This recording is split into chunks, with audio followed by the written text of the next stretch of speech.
Olá, estamos hoje novamente nos encontrando para conversar e pensar um pouco sobre o mundo pós-pandemia. Então, a Fundação Santiliana, da qual sou diretor de políticas públicas, dá boa-vinda a todos e a todas. Queria também saudar o Miguel. Querido Miguel, como vai? Olá, pessoal. Mais uma live. Hoje eu trouxe o Paulinho, que vai ficar só no começo do programa. E uma alegria falar com a Lele e a Tereza e com você, André. Uma honra esse papo. Valeu, Miguel. Bom dia, então, a todos e a todas. Nossa conversa hoje, como o Miguel comentou, vai contar com o apoio do Rubem Romero na parte técnica, a Beatriz Maia nos acompanhando pelas redes para recolher perguntas, comentários e tal.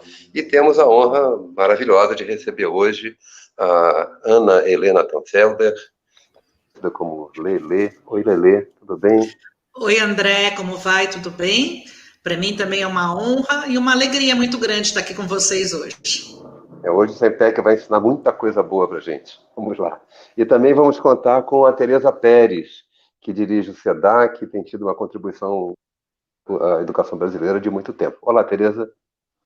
Olá, André. Olá, Miguel, Lelê e todos aí que vão participar dessa web.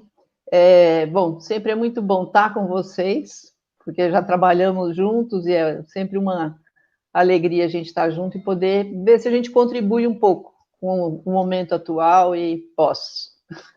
Pois é, Tereza, assim, eu até queria começar, porque você, pelo SEDAC, tem uma experiência fantástica, né, desde a época dos parâmetros, e depois muito trabalho de campo, trabalho na ponta. E Lelê também, pelo Sempec, tem um trabalho amplo no país, com muito conhecimento do que acontece na ponta, nos municípios mais pobres, nas situações de mais desigualdade. Então, Tereza, eu queria começar te perguntando como você está vendo essa transição tão súbita que a pandemia do Covid-19 impôs à vida educacional, né? Pelo que eu me lembre, até uma sexta-feira parecia que a vida era normal, e no fim de semana todo mundo percebeu que não era normal e começou na semana seguinte já num novo estágio, que eu não vou nem chamar de normalidade, porque não se pode usar esse termo nessa conjuntura, né? Mas numa nova etapa. Como você está acompanhando isso? Que visão você tem sobre esse processo de transição tão súbito que nós vivemos?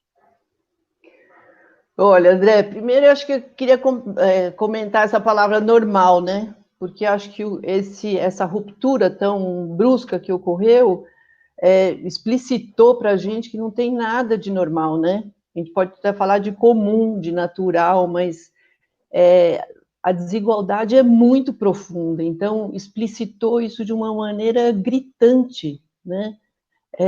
Que não dá, a gente tem que desnaturalizar essa desigualdade, né? Mas logo no início, e mesmo agora, acho que assim, a gente tem trabalhado muito, porque tem uma demanda muito grande dos secretários de educação, dos técnicos das secretarias, diretores, professores, todo mundo pedindo orientação para desde trabalhar com a questão financeira, como ajudar as crianças em período de alfabetização, como orientar as famílias. Então, veio uma demanda muito grande e também veio uma coisa muito bonita, que eu acho que é mostrar como os educadores estão a fim de fazer coisas, sabe? Esse vácuo que a política pública gerou deixou um espaço para que todo mundo se manifestasse, quisesse fazer coisas. Então, a gente tem professores ligando para os seus alunos, falando por WhatsApp, procurando entrar em contato, professores de ensino fundamental 2, se revezando para falar com os alunos, com as famílias. Então, tá muito intenso isso, muito bacana. Secretário de Educação provocando os governos locais a dialogar para liberar internet, falando com as operadoras para liberar internet gratuita para os alunos. Então, acho que vem um movimento, assim, muito, uma efervescência. Então, por um lado, é muito dura a ruptura, por outro, ela trouxe um gás e uma beleza que estava amortecida, eu acho, sabe? Que legal, legal, Tereza. Ana Helena, como você, pelo Sempec, está acompanhando essa transição, né, que a Tereza encontrou, de fato, uma coisa muito, muito bonita, esse esforço, né? Como é que vocês estão vendo e acompanhando esse processo tão súbito? Então, acho que a primeira questão é isso, né, André? Foi súbito mesmo. Vale, você comentou que foi em um fim de semana, todo mundo começou a pensar e a compreender o isolamento, a necessidade, né, de ficar em casa de uma maneira diferente. Nós mesmos, na segunda-feira que sucedeu esse fim de semana, nós tomamos várias providências, mas que realmente tiveram que ser revistas no dia seguinte e de uma maneira bem radical, vamos dizer assim, né? Nós temos olhado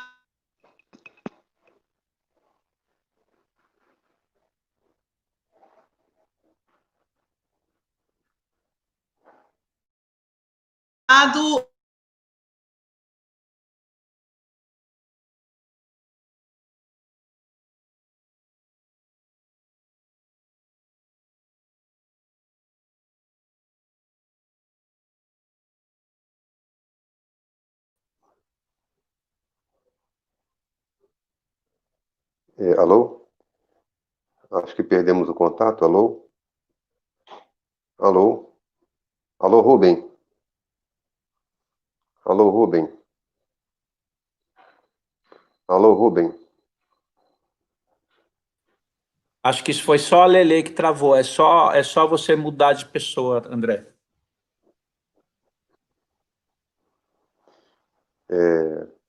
Alô, Bom, Rubem? Rubem está conosco?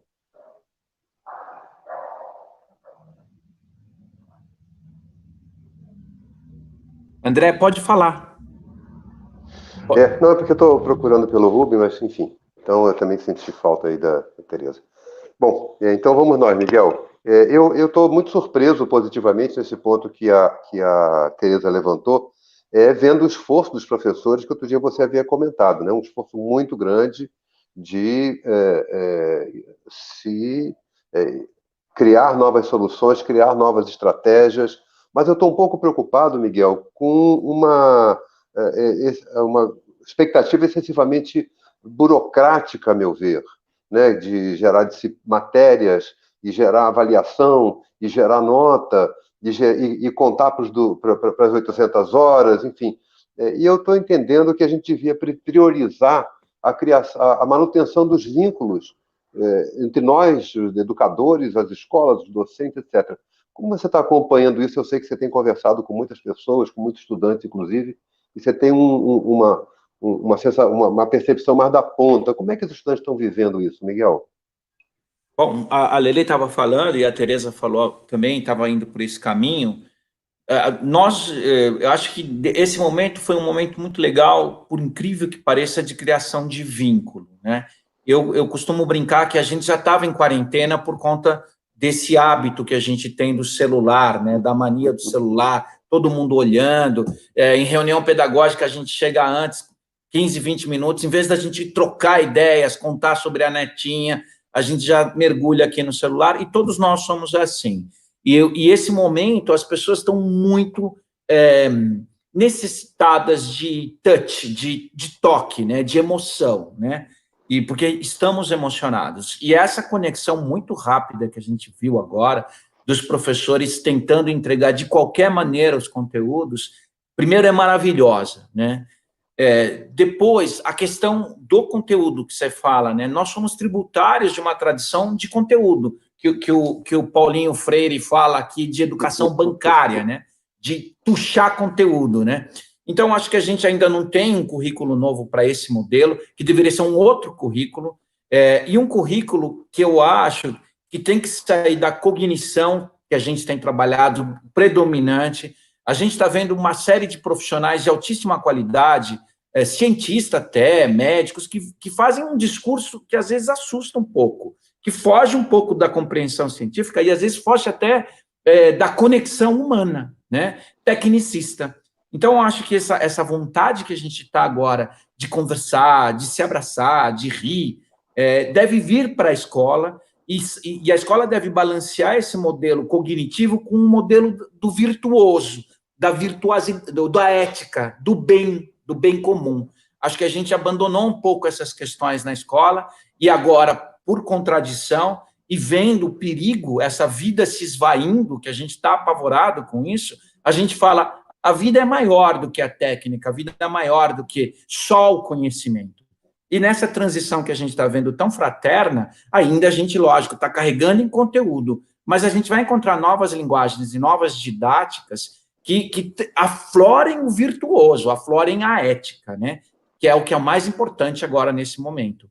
Eu acho que a Tereza tem muito que falar disso e a Lelê também.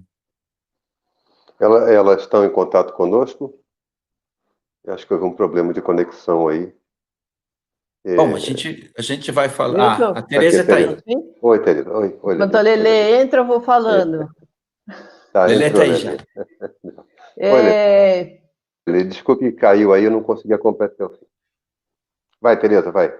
Não, retomando essa questão dos conteúdos, né?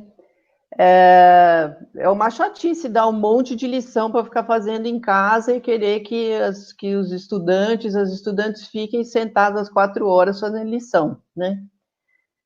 Então, isso eu acho que é um cuidado que precisa se ter nesse momento. Quer dizer, as propostas podem ser mais instigantes, mais interessantes e com mais interação, que foi o que o Miguel falou. Eu acho que a interação é absolutamente necessária nesse momento, né?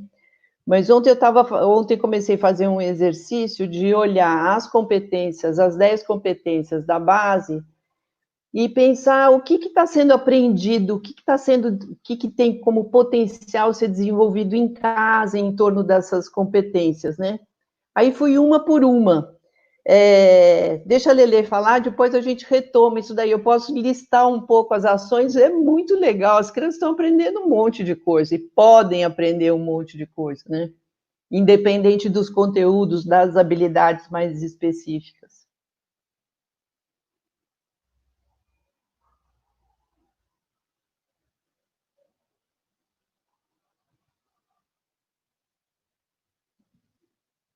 Ficou silencioso.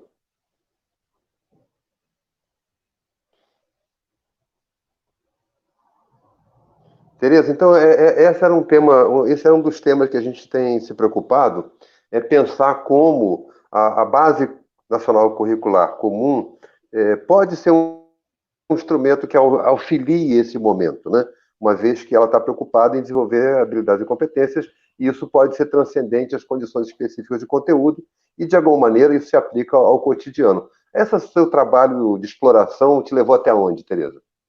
Então, foi gostoso fazer, sabe? Foi divertido, porque você pega assim, em relação ao conhecimento. Então, o que pode acontecer em casa, né? Quer dizer, valorizar a pesquisa, valorizar o trabalho dos cientistas atuais, como está sendo essencial para a melhoria das condições de vida de cada um e de toda a sociedade. Aprender a cozinhar, aprender a ler receita, a consertar coisas, a lavar roupa, a desenhar, a cantar, a dançar, a pesquisar. Tudo isso é conhecimento, tudo isso são saberes da sociedade, né? Depois, o desejo de aprender, de ter curiosidade, investigar e criar, não importa que não seja o conteúdo escolar que está prescrito lá como uma habilidade, mas isso é uma competência que a gente pode desenvolver em torno de qualquer objeto, qualquer desejo, né? Da cultura, do repertório familiar, da comunicação, conversar, perguntar, escutar o outro, debater diferentes pontos de vista, agora com tanta polêmica, a comunicação absolutamente essencial, a cultura digital que se colocou como uma essencialidade que explicitou essa desigualdade. Quanta coisa as crianças estão aprendendo, quem tem a possibilidade de acesso, lógico, a editar foto, editar vídeos, coisas que elas não necessariamente fariam na escola, projeto de vida, todo mundo sonhando que gostaria de fazer, as crianças pequenas com os jogos simbólicos, que sonham em ser ginasta, bailarino, político, padre, cientista, enfermeiro, médicas, né? Argumentação, a empatia e a cooperação, quer dizer, se isso não tiver colocado dentro do exercício cotidiano das casas, não dá briga, dá um estresse louco, e muita criança e adolescente, jovem está passando por isso também.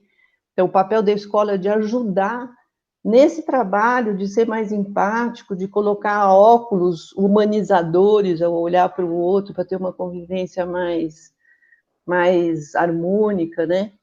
Outra competência da base que fala de responsabilidade e cidadania, que é exercício maior que a gente está fazendo agora de cidadania e responsabilidade consigo próprio, responsabilidade com a sociedade, com o outro. Então, as 10 competências da base, que eu acho que é o mais rico que a base tem, são as competências gerais, elas podem ser potencializadas via esse vínculo, essa articulação dos professores, diretores, secretários com as famílias, com os próprios estudantes, né? Enfim, pensamentos. Miguel, você tem trabalhado na formação de professores também com esse perfil da BNCC e as competências.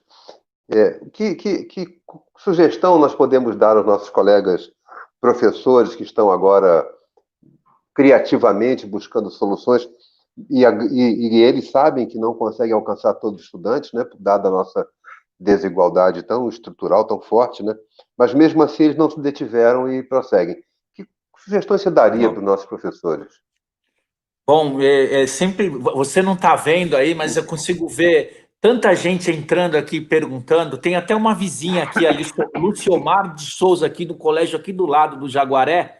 Mas eu queria me ater a duas coisas. A Vanessa de Cássia, que faz uma pergunta: o que a gente precisa ensinar? A Vanessa de Cássia antiga, que a gente, acho que a escola, eu estou dando um curso de filosofia nesse momento, e acho que a escola está deixando um pouco de discutir ética, né? Não de discutir. A questão não é cognição, a questão é colocar dilemas para que a gente aprenda a trabalhar com o outro, com o dilema, com o diferente, tá?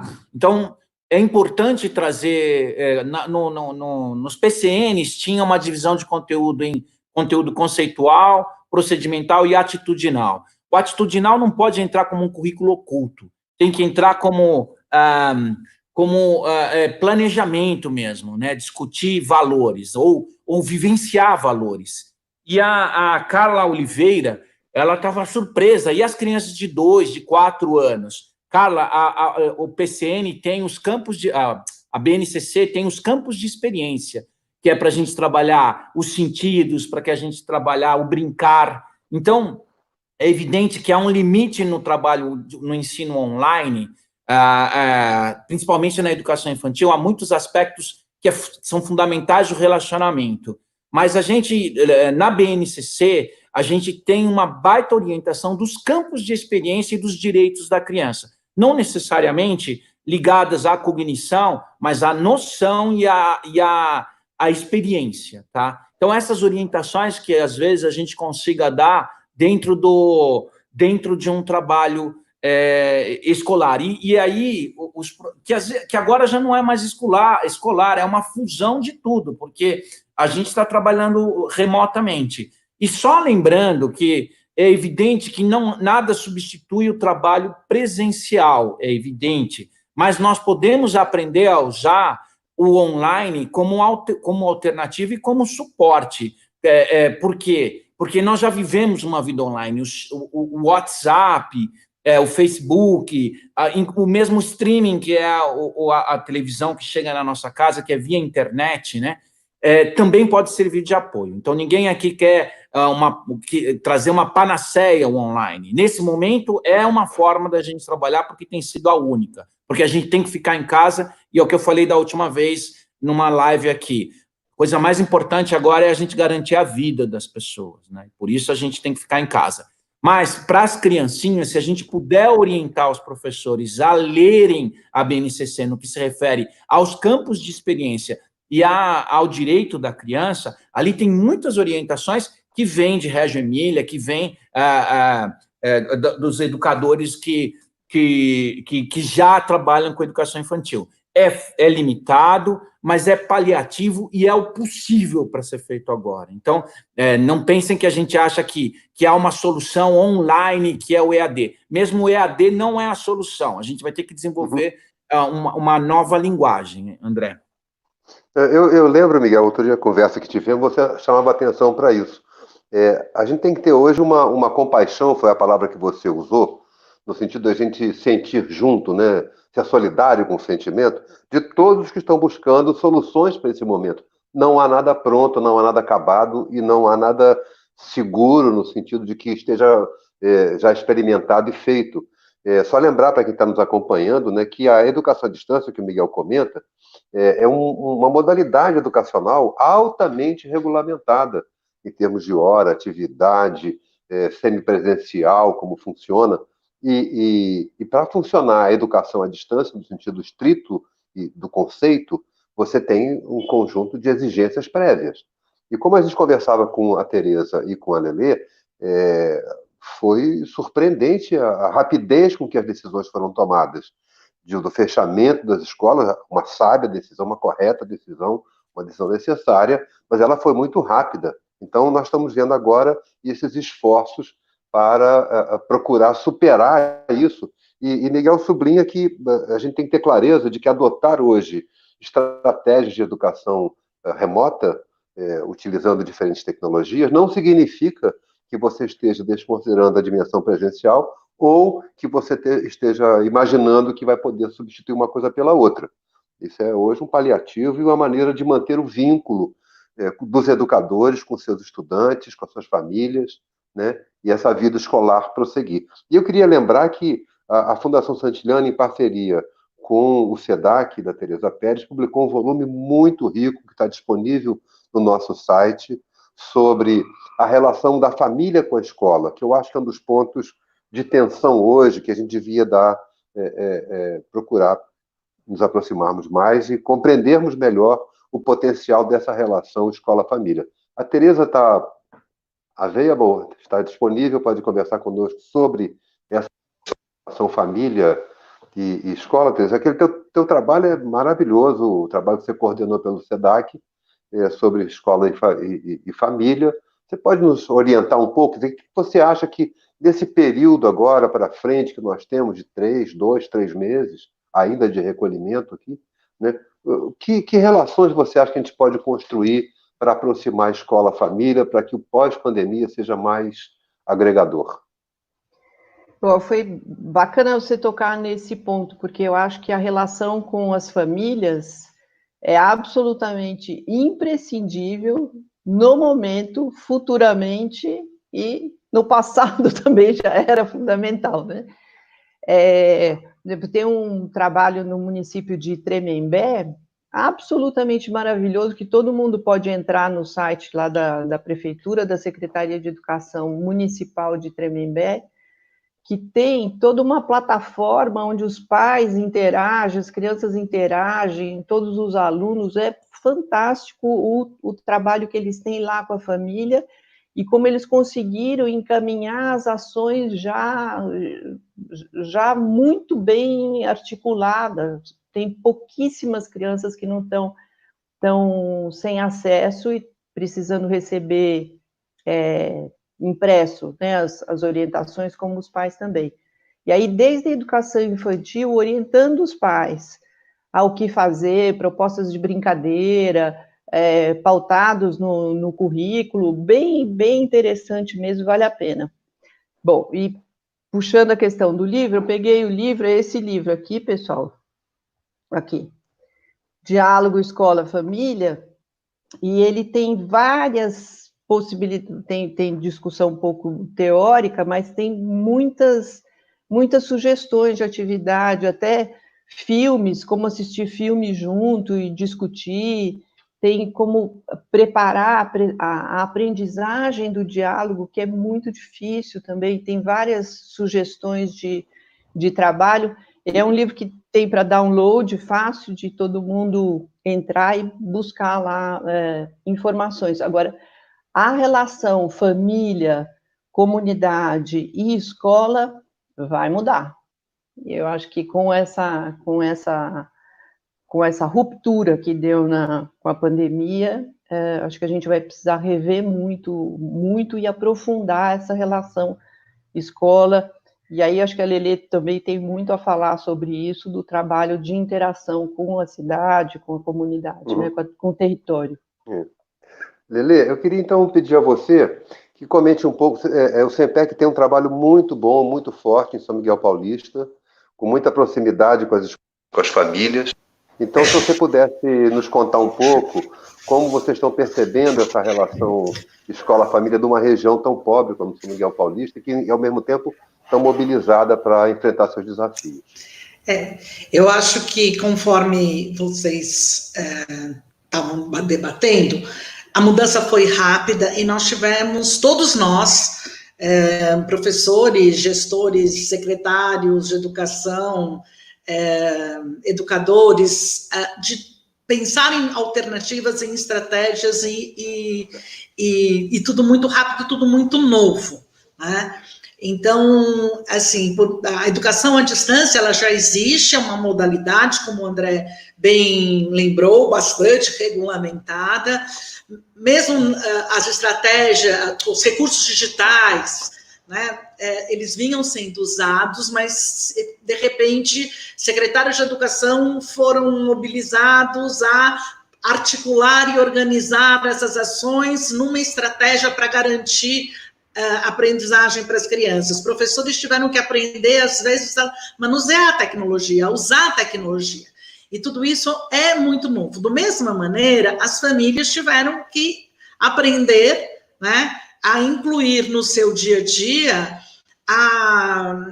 tarefas que são da escola, normalmente, que é ajudar os filhos nas lições de casa, nas tarefas, ou mesmo se preocupar em como contribuir para o processo de aprendizagem e desenvolvimento dos alunos. A gente tem o trabalho que a gente fez em São... Eu acho que, retomando, a Tereza disse uma coisa que eu acho muito importante, que é, certamente, isso vai trazer uma modificação nas relações da família e da escola. As relações família e escola, elas nem sempre são as mais harmônicas possível. Uma pesquisa que a gente fez em São Miguel Paulista mostra que, muitas vezes, as escolas não percebem os esforços que as famílias fazem, principalmente as famílias de territórios mais vulneráveis, em prol da educação dos seus filhos, né? Por quê? Porque o significado de esforço, o sentido de esforço que muitas vezes a escola tem é próximo daquele que a professora, que a diretora da escola faz com seus filhos, que faz parte das famílias que têm cultura letrada, que têm condições objetivas de moradia financeiras, sociais, econômicas, que é muito diferente. E o que a gente observa é que essas famílias lá de São Miguel, elas fazem um enorme esforço na direção da educação dos filhos. Mas, muitas vezes, elas não têm recursos, como livros em casa, como possibilidade, inclusive, de levar as crianças em bibliotecas, porque os equipamentos estão longe, não é? Às vezes, as condições de moradia também são bastante precárias, mas existe, sim, um desejo, uma vontade e uma organização familiar para isso. Então, eu acho que o grande desafio da escola e dos educadores é dialogar com as condições reais das escolas, das famílias. As famílias podem, sem dúvida nenhuma, contribuir para o processo de educação das crianças. Mas é preciso pensar que nós temos uma enorme variedade desde arranjos familiares como condições objetivas, reais e concretas. Então, o diálogo com a família tem que ser um diálogo amplo, diferenciado, diversificado e que leve em conta todas essas questões. Senão, nós corremos o risco de criar um modelo idealizado de família, um modelo idealizado de condições e não reconhecer esforços que são bastante significativos e importantes. Né? Nós estamos fazendo um projeto no SEMPEC, recentemente, lá em São Miguel Paulista, com mães de crianças que estão no período de alfabetização. Né? Então, tem um grupo de educadores, cada um é responsável por 4 ou 5 famílias, eles têm conversado com as mães por telefone, por WhatsApp, por SMS ou WhatsApp, e a partir dessa conversa tem procurado, junto com as mães, atividades que elas possam desenvolver para apoiar seus filhos. Então, acho que esse contato com as famílias, essa conversa com as famílias, mas compreendendo, né, as condições que tem, como é que um verdadeiro diálogo é fundamental. Lelê, eu queria aproveitar, porque uma hora que eu perdi o contato, você também, pelo SEMPEC, tem um trabalho muito grande com juventude. Então, eu queria dar um salto da infância para a juventude, e na juventude, e também depois pedir ao Miguel que fale, porque nós temos notícias muito preocupantes de que a desigualdade tão grande que há na sociedade brasileira, ela impacta particularmente a escola pública, né, porque é onde estão as populações com menor poder aquisitivo e que vivem em condições mais tensas de vulnerabilidade. Que notícias você tem de como esses jovens, exatamente esses que têm pouca acesso à internet para manter um estudo regular, como é que eles estão lidando com essa situação? Você tem notícia disso? Dos jovens especificamente, não. O que nós temos é de alguns professores. Nós sabemos, assim, por exemplo, que no estado de São Paulo, 20% dos alunos não tem nenhum tipo de acesso, né? E na outra ponta, apenas 20% dos alunos têm acesso tanto a equipamento quanto a sinal, conexão. Os outros 60%, eles têm celular, mas não tem o Wi-Fi limitado, embora tenha aí todo um movimento da Secretaria para resolver isso. E a Secretaria também está procurando minimizar a situação, enviando material físico, material impresso. Mas a gente observa, assim, os jovens muito preocupados com o Enem. A questão do Enem é complicada, o Ministério não flexibilizou, mas não o suficiente. E nós vemos, assim, que os jovens de escola particular estão tendo 4, 5, 6 horas, às vezes, de aula, com acesso a outras ferramentas, outras plataformas, onde eles podem também estudar. Então, essa enorme desigualdade que já existe entre os alunos da escola particular e os alunos da escola pública, de acesso, de condição, de oportunidade de aprendizagem, ela tende a aumentar. Né? Esta grande preocupação que nós temos que, se por um lado nós temos sim que pensar nas aprendizagens possíveis e temos que pensar em usar os recursos à distância, por outro lado nós não podemos esquecer de que da desigualdade existente, que essa situação vai tender a acirrar. Miguel, você outro dia conversava conosco sobre uma rodada de instituições da sociedade civil, pensando no futuro próximo e pensando de que maneira a educação pode atravessar essa pandemia com menos desigualdade, né? E você alertava que, inclusive, há jovens já preocupados porque não têm alimentação, não têm acesso à alimentação. Que quadro você está conseguindo montar desse cenário? Como é que você pode compartilhar conosco a sua avaliação desse momento? Bom, eu acho eu penso sinceramente que o Covid ele trouxe na nossa cara a tragédia brasileira, né? A tragédia da desigualdade que a gente já sabia que existia.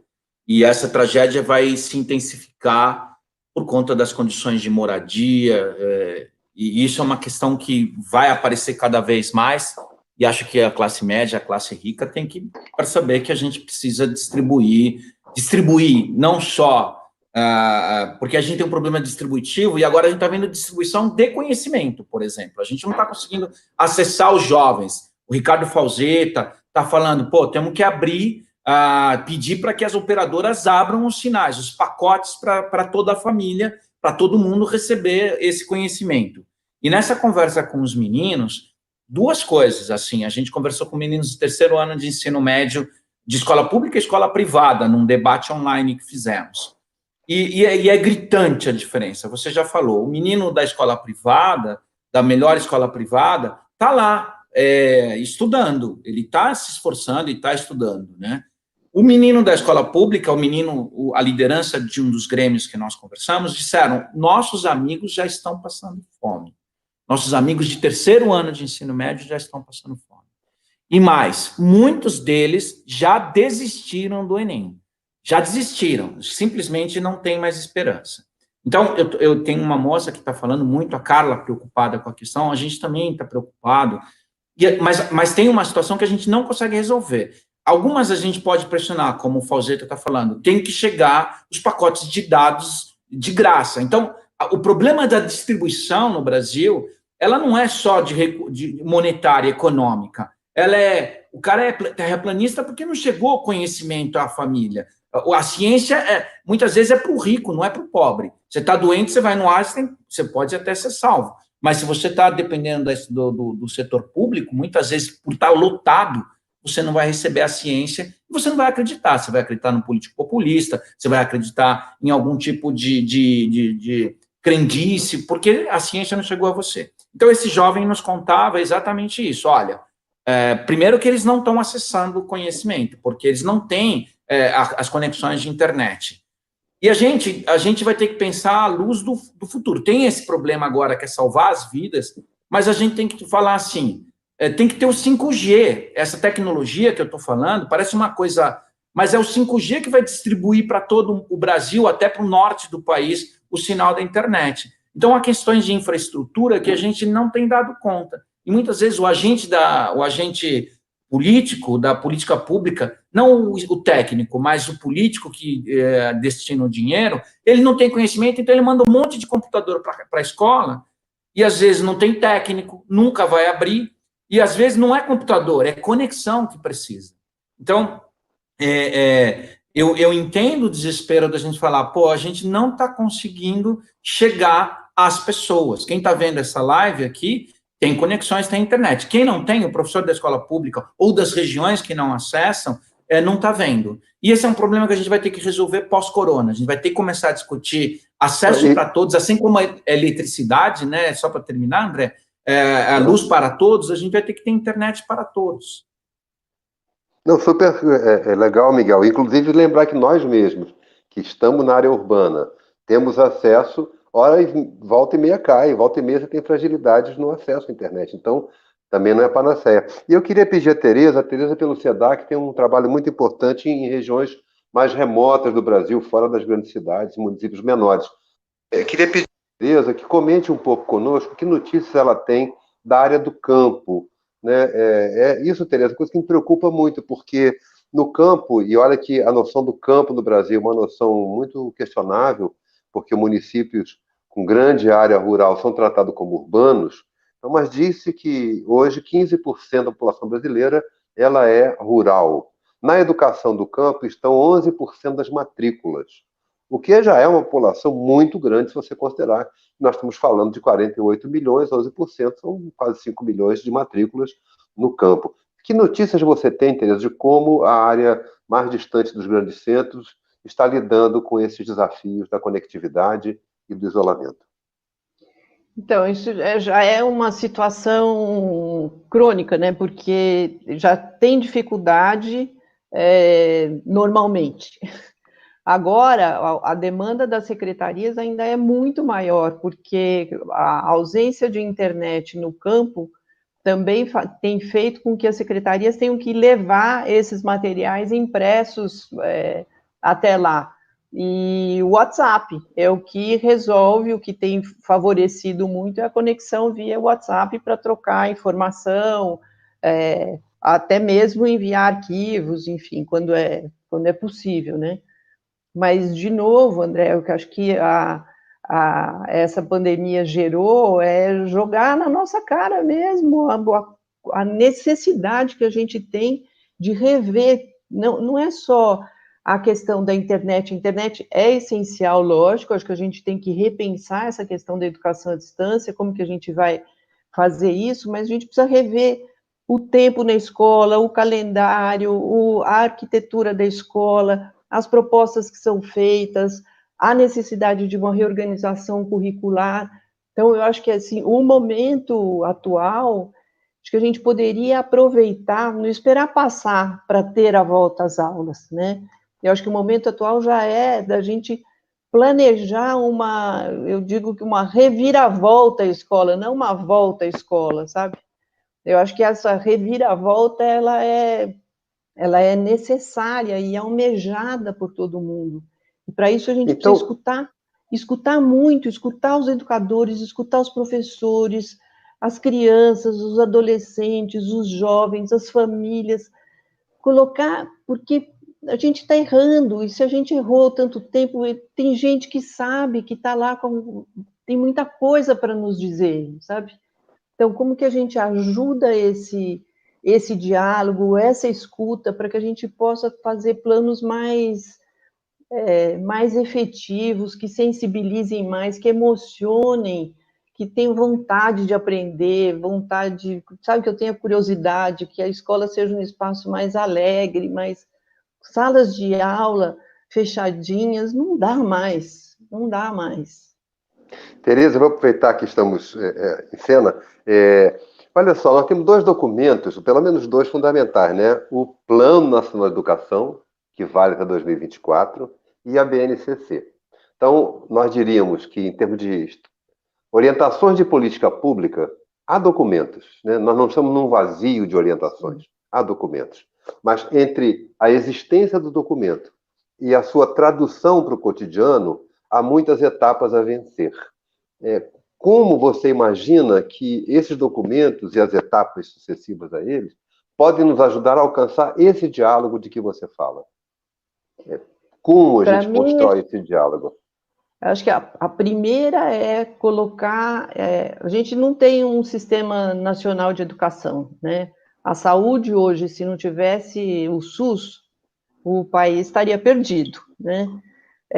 Em educação, acho que a gente precisa constituir, de fato, esse sistema nacional de educação. Em não tendo, ele é frágil, né? O que a gente tem é o regime de colaboração, que ele pode ser muito intensificado, o diálogo das secretarias estaduais com os seus municípios e articular uma engrenagem que tenha o foco na aprendizagem das crianças. E não é aprendizagem, não é só aprendizagem de conteúdos específicos que caem nos exames nacionais, né? Eu acho que é aprendizagem, como o Miguel falou logo no começo, aprendizagem dos valores mesmo, dos procedimentos, daquilo que está explícito nas 10 competências e nas competências das áreas da base. Então, acho que se a gente humanizar, olhar esses documentos com um olhar de gente e não com um olhar burocrático, que eu tenho que efetivar um monte de coisa, acho que é um caminho, e é possível que a gente vê que tem vários estados aí trabalhando e se articulando e fazendo disso, tirando desses documentos um caldo bom, né, um procedimento bacana. Eu vou pedir a Lely também para comentar se ela avalia que essa distância entre aquilo que se faz, se inova na escola e aquilo que se formula como política, se essa distância pode ser amenizada e como ela pode ser amenizada, porque o SEMPEC sempre esteve muito engajado, tanto no debate das políticas públicas, quanto na sua efetivação em territórios concretos, né? Acho que vocês conhecem um pouco o desafio das mediações. O que você nos ajudaria a pensar nesse lado das mediações? Eu acho que toda crise traz uma oportunidade, né? Então, sem negar todas as preocupações, eu acho que a volta às aulas será um momento muito especial para se pensar isso, né? Para se olhar para os documentos, para se olhar para a prática da sala de aula e para o que acontece nas escolas e buscar um diálogo maior, né? A gente sabe que nós temos, infelizmente, no Brasil, nós temos uma tradição de elaborar lindos documentos, mas que não se concretizam efetivamente no dia no dia a dia da escola. E não se concretizam por quê? Não se concretizam porque os professores não têm formação adequada, suficiente, não se concretizam porque as condições objetivas de trabalho não permitem, não se concretizam porque falta esse diálogo necessário entre comunidade e escola. Então, nós temos vários desafios aí que na volta às aulas, a escola vai ter que responder. Então, a escola vai ter que se pensar, se reorganizar, tempos, espaços, formas de ensinar, vai ter que estabelecer um diálogo com as normativas legais, o que é possível fazer para garantir o direito das crianças de aprenderem, mas, ao mesmo tempo, vai ter que acolher, vai ter que lidar com o tempo da distância, com a energia reprimida das crianças, mas, ao mesmo tempo, com crianças que vão passar por situações de muito sofrimento, de perda, de privação. Então, trabalhar de forma integrada o afetivo, o social, o cognitivo, o físico, será uma demanda. Acho que nós temos que começar já a pensar já nesta volta às aulas, porque, veja, as estratégias à distância, elas são possíveis, mas, de novo, eu queria repetir isso, elas são limitadas, né? Eu acho que a gente estava conversando mais cedo sobre educação infantil e creche. A gente tem que pensar que nós podemos, sim, orientar os pais, é importante, sim, talvez isso traga uma maior proximidade com as famílias, mas familiares não são professores. Eu acho que isso é outra coisa que a pandemia está mostrando muito claramente, que da importância de ser professor, de que é preciso conhecimentos técnicos específicos, né, de teoria e de prática para dar conta da tarefa de ensinar as crianças. Então, tem um papel que a família pode fazer e tem um papel que a família não pode fazer. E com as crianças pequenas é especialmente complicado, porque a distância ele é mais difícil, né? Precisa da mediação de um adulto. Então, acho que o desafio para a educação infantil, para as creches, a Tereza trouxe esse material que é riquíssimo, incentivar as famílias a desenvolverem um trabalho, porém tendo muita clareza que as famílias não farão o trabalho da escola, as famílias farão o trabalho da família, que pode sim contribuir para a aprendizagem, para o desenvolvimento das crianças. Miguel, você como formador de professores, você sente que falta alguma mediadora que permita que esses professores se apropriem melhor das políticas públicas, quer dizer, se apropriem melhor da BNCC? Eu conheço seu esforço para fazer a BNCC virar um instrumento transformador da prática cotidiana da sala de aula, né? Não é nem da escola abstratamente, é a sala de aula concretamente. Falta algum nível mediador? Como você tem visto essa questão? Bom, evidente, a BNCC foi uma ideia, eu acho que o conceito BNCC é maravilhoso, porque ela traz como as bonequinhas, as matrioscas, né? Aquelas que as bonequinhas russas, né? Então, ela traz uma primeira boneca que vai dar forma a outros documentos, outras práticas. Então, sempre entender que a BNCC é só uma orientação, na verdade, é uma normativa com força de lei, que é o direito que todos os aprendizados essenciais que todo brasileiro precisa receber, mas a gente tem que entender que ela dá uma abertura para estados, municípios e para o PPP da escola e para o plano de aula do professor. Então, primeiro, a BNCC, então, ela tem essa grande sacada, que é permitir com que os desejos e as culturas locais sejam expressas, ampliadas a partir da BNCC.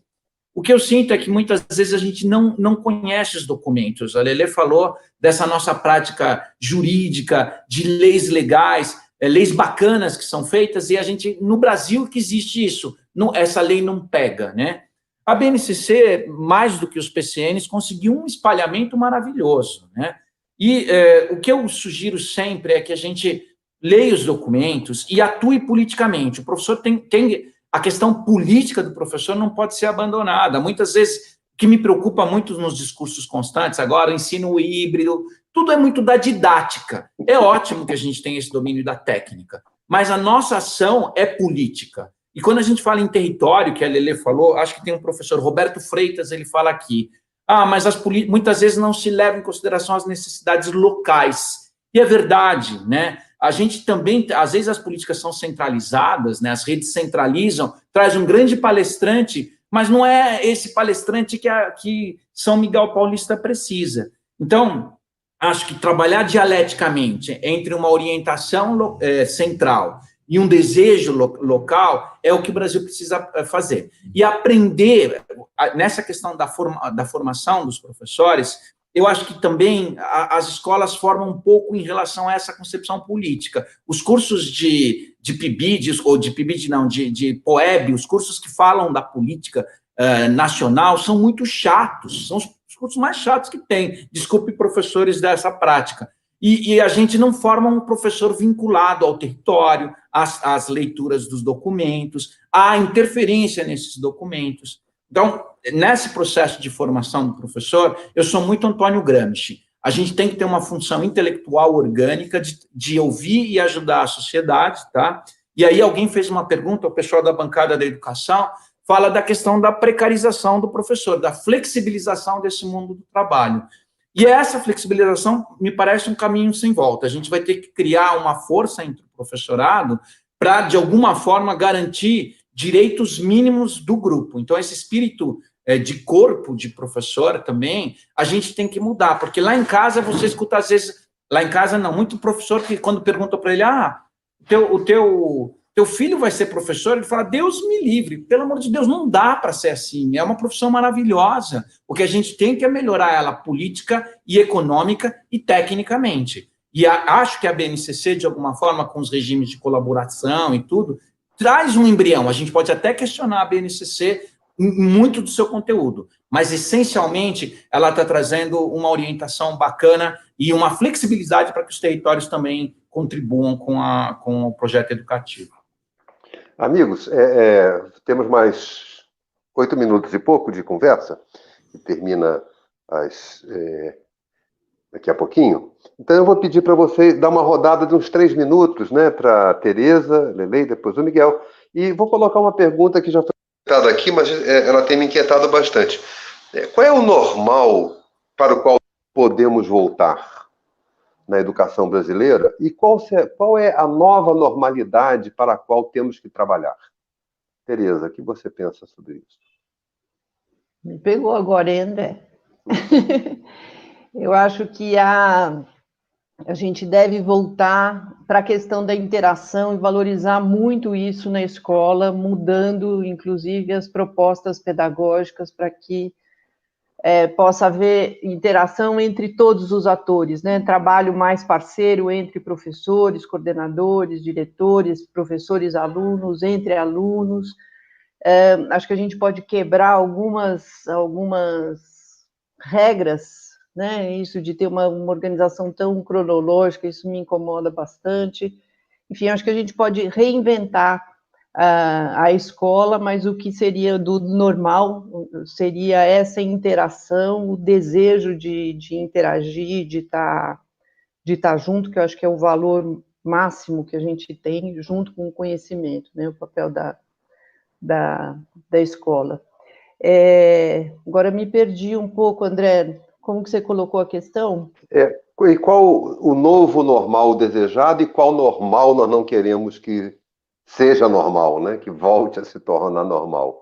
Então, por exemplo, era normal que as escolas não tivessem tecnologia, as escolas Sim, não é mais normal, né? Não dá. A tecnologia, é isso que o Miguel falou, a gente tem uma série de leis, você coloca lá como lei que todo mundo tem que ter competência digital e não favorece as condições para isso, né? Então, acho que são essas questões que a gente não pode mais aceitar. Outra coisa também que eu não suporto mais é que todo mundo fala da valorização do professor como uma figura essencial e tal. E só que ninguém dá voz a esse professor. A gente não sabe o que os professores de fato querem, precisam e sabem. Então, essa precarização da profissão também vem muito de que eles não têm voz. Então, é dada uma precarização, porque a qualidade da educação é avaliada só pelo resultado do IDEB, e o resultado do IDEB avalia um pouco de leitura e um pouco de matemática, e a educação não se restringe à leitura e à matemática, né? Então, eu acho que isso é uma questão séria, e acho que para finalizar, Eu estive pensando muito nessa volta às aulas, a Lelê já tocou nisso, desse acolhimento necessário. A gente não sabe, tem crianças que passaram por dificuldades tremendas de fome, de perda, de abuso sexual, de violência em casa. A escola tem que se preparar muito bem para isso, não só as crianças, os adolescentes e jovens, mas também os professores, também os diretores. Está todo mundo na mesma pegada, então acho que a gente tem que se organizar muito bem para isso, para fazer esse acolhimento. Fiquei pensando se não se uma possibilidade seria acolher primeiro, na volta às aulas, não acolher todo mundo de uma vez só, mas acolher primeiro a quem estava numa situação de maior vulnerabilidade, para poder ouvir com mais proximidade, para que eles possam se preparar também para encontrar os outros colegas, fazer uma volta mais gradual, porque eu acho que a gente quer na educação uma personalização cada vez maior, é olhar para cada criança, olhar para cada professor, olhar para cada um e para o todo. Então, acho que seria colocar isso também em pauta, na reviravolta à escola. Eu acho que está nascendo uma publicação. Vamos ver. Lelê, por favor, como você vê que normal nunca mais queremos, que normal para sempre desejamos? Eu acho que o que a gente não quer, né, é um normal interessante. Eu acho que essa situação nos faz pensar o que é normal, né? E nos faz pensar que nós tornamos normal coisas que absolutamente não são. Nós naturalizamos fenômenos que não são naturais. Então, por exemplo, não é normal que haja a desigualdade escolar que nós temos no Brasil, e não é só no Brasil, nós temos desigualdade dentro da mesma Secretaria de Educação, dentro da mesma diretoria de ensino, e às vezes dentro da escola. Então, essa situação de desigualdade que é causada pela diferença de oportunidades de aprendizagem, ela não pode mais ser normal. Do mesmo jeito que não pode ser normal alunos não aprenderem, não pode ser normal alunos chegarem no 5º, 6º ou até 9º ano, no ensino médio, sem os conhecimentos básicos de leitura e escrita, por exemplo, né? Não é normal que os professores não se sintam capazes de ensinar devido às situações e condições de trabalho. Isto não é normal e nem pode ser mais. Não é normal a diferença de acesso e uso de tecnologia, né? Não é normal que família e escola não sejam capazes de estabelecer um diálogo e um trabalho de parceria e que a escola entenda que é papel dela, sim, fazer essa mediação. A escola tem que fazer uma mediação entre a cultura escolar, o mundo da escola e as famílias, principalmente aquelas famílias que não tiveram elas próprias o direito de cursar a escola, né? Enfim, não pode ser normal a gente separar no processo educativo os aspectos afetivos, físicos, cognitivos, que não pensamos, então, numa educação integral. Então, talvez nós temos que nos mobilizar para pensar em todas essas questões que a pandemia escancara e entendê-las como não normais, não naturais, e que na volta elas não podem continuar acontecendo desta forma. Poxa, super obrigado, Ali. Miguel, cabe a você os minutos finais. Eu queria te fazer uma pergunta, Miguel, no seguinte sentido: a escola vai recuperar ou vai manter um grau de centralidade na vida dos nossos jovens na pós-pandemia? Você acha que a gente consegue que, mesmo com essa interrupção para alguns grupos, que quebra um pouco a unidade escolar, né? Mas, enfim, a escola vai conseguir ser... O que ela precisa fazer para ela se tornar, de fato, um centro organizador da vida de seus estudantes e suas famílias? Bom, eu acho que a Lelê e a Teresa falaram tudo que não deve continuar. Eu, sinceramente, acredito que tem uma mudança da percepção das famílias sobre a importância da escola. A família classe média está sofrendo, porque eu estou recebendo um monte de WhatsApp de mãe desesperada: eu não aguento mais, quando volta à escola, eu vou ver o professor, vou abraçar o professor, nem tão forte, nem tão perto, né? Então, acho que tem uma mudança de percepção da importância do professor, né? Eu acho que o novo normal... Estava vindo um anormal que atacava a ciência, que atacava o SUS, que atacava o professor. Todo esse anormal, por maluquice que seja, aflorou e falou, escuta, vocês estão errados, professor, SUS, escola pública, ciência, tudo isso é muito importante. Então, eu acho que assim, a gente primeiro tem que tentar tirar esse anormal que a gente está vivendo, que é patológico e não nos interessa essa concepção. E o corona, com a tragédia corona, a gente veio e avançou. Eu acho que da mesma forma como, lógico, muita coisa vai voltar ao estado antes do corona, e a gente, ok, mas muita coisa, algumas coisas vão mudar, que como a pandemia da AIDS trouxe muitas mudanças, o uso de preservativo, a discussão da sexualidade, a quebra de patente do AZT na época, então vão acontecer algumas mudanças que vai do online à valorização do professor, que a gente não pode deixar escapar, né? Que a gente não pode deixar escapar. E a escola, ela tem que assumir a centralidade da comunidade. Eu não vejo nenhuma outra instituição que tenha capacidade.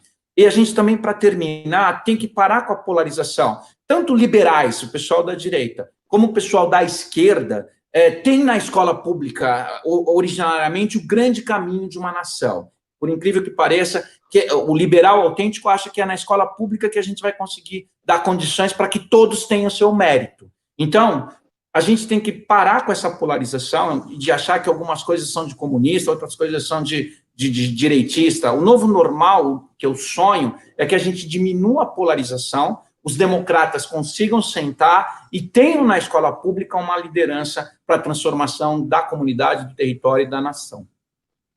Poxa, super legal, Miguel. Então, queria agradecer muito ao Miguel, agradecer muito a Lelê, agradecer a Tereza pela disponibilidade, pela riqueza da nossa conversa. Me desculpar, porque hoje eu fui... Oi, Paulinho, agradecer ao Paulinho, companheiro. Paulinho. Que não perde a vez. E me desculpar, porque hoje foi um pouco confuso, caiu a minha internet aqui, eu não tive acesso ao chat, não pude, enfim, mobilizar algumas perguntas. Obrigado, Miguel, por ter feito isso. Desculpe a Beatriz não conseguir fazer, mas estamos começando um momento e acho que foi muito rico porque nós estamos projetando uma nova normalidade. Eu espero que nossos encontros nos ajudem a construí-la e, inclusive, a produzir referências para que ela possa ganhar força, ganhar fôlego e seguir em frente.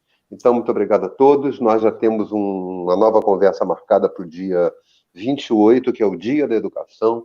Nós estamos muito mobilizados pela Fundação Santillana, pelo Dia Mundial da Educação, 28 de abril. Vamos ter uma live bem legal aqui. E queria convidar todos a visitarem o site da Fundação Santillana, porque nós temos uma rica bibliografia ali disponível para download gratuito, e temas aqui tratados como a questão da BNCC, diferentes dimensões da BNCC estão ali disponíveis, a questão da desigualdade ali.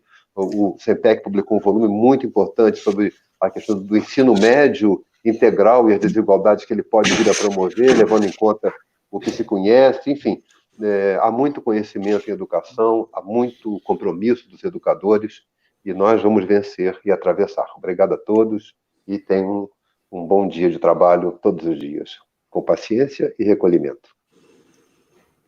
Obrigada. Obrigada. Obrigado.